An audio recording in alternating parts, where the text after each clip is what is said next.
National Herald case में आज प्रवर्तन निदेशालय यानी ईडी के द्वारा जो श्रीमती सोनिया गांधी जी और श्री राहुल गांधी जी का नाम चार्जशीट में आया है, यह प्योरली एक टेक्निकल मामला है। कांग्रेस पार्टी को ध्यान रखना चाहिए कि इस विषय की शुरुआत 2012 में हुई थी और एक जनहित याचिका के द्वारा दिल्ली हाई कोर्ट ने अक्टूबर 2013 में इस केस की शुरुआत की थी। यानी यह मामला दर्ज तब हुआ था जब मोदी जी की सरकार आई भी नहीं थी। अतः कांग्रेस पार्टी का इस पर राजनीति करने का आधार नहीं बनता है।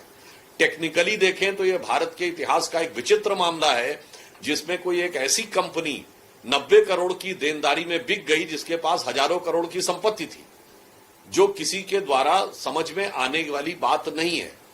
तीसरी बात यह थी कि कांग्रेस पार्टी के द्वारा इसमें 76% शेयर सिर्फ राहुल जी और सोनिया जी के पास थे। मतलब राजनीतिक दृष्टि से बहुत साफ दिखाई पड़ता है कि 2/3 से अधिक सिर्फ आपके पास रहेगा और बाकी किसी के पास नहीं।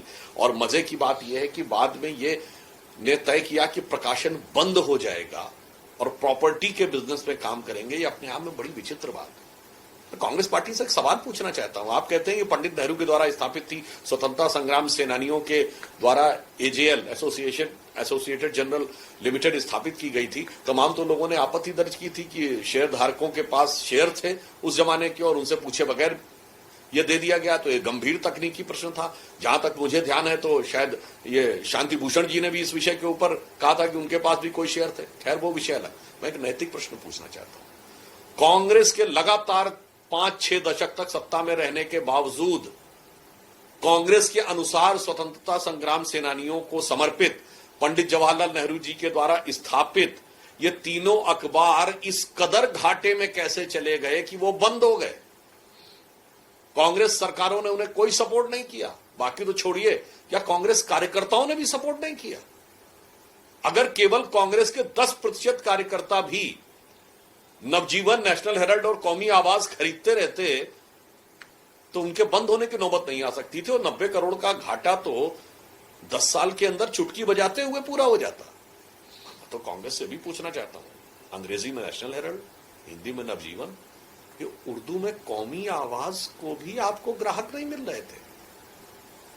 ये तो दिखाई पड़ रहा है कि लगता कांग्रेस के पदाधिकारियों और कार्यकर्ताओं की ही आस्था उनके इस जो दावे है कि स्वतंत्रता संग्राम सेनानी और कांग्रेस का भावनात्मक लगाव था, ये भावनात्मक लगाव कितना यथार्थ था ये इसका प्रमाण दे रहा है। या फिर लगाव उसकी संपत्ति से था, ना कि उसकी भावना से। इसलिए नैतिक और तकनीकी दोनों आधारों के ऊपर कांग्रेस के यह दावे बहुत खोखले, आधारहीन और दुर्भावना से प्रेरित तथा जांच की प्रक्रिया को प्रभावित करने के विचार से प्रेरित दिखाई पड़ते हैं। गर्मियों की छुट्टी होने वाली थी, मेरे पापा आने वाले थे, तो हम लोग सभी खुश थे। तो मैं बेड पे चढ़ के डांस कर रहे थे। डांस कर रहा था, लेकिन वो पहले ही आ गए। फ्रीज। तो मैं उस समय तो कंटिन्यू नहीं कर सकता था ना, तो फ्रीज फ्रेम टाइप का हो गया। कसम पैदा कर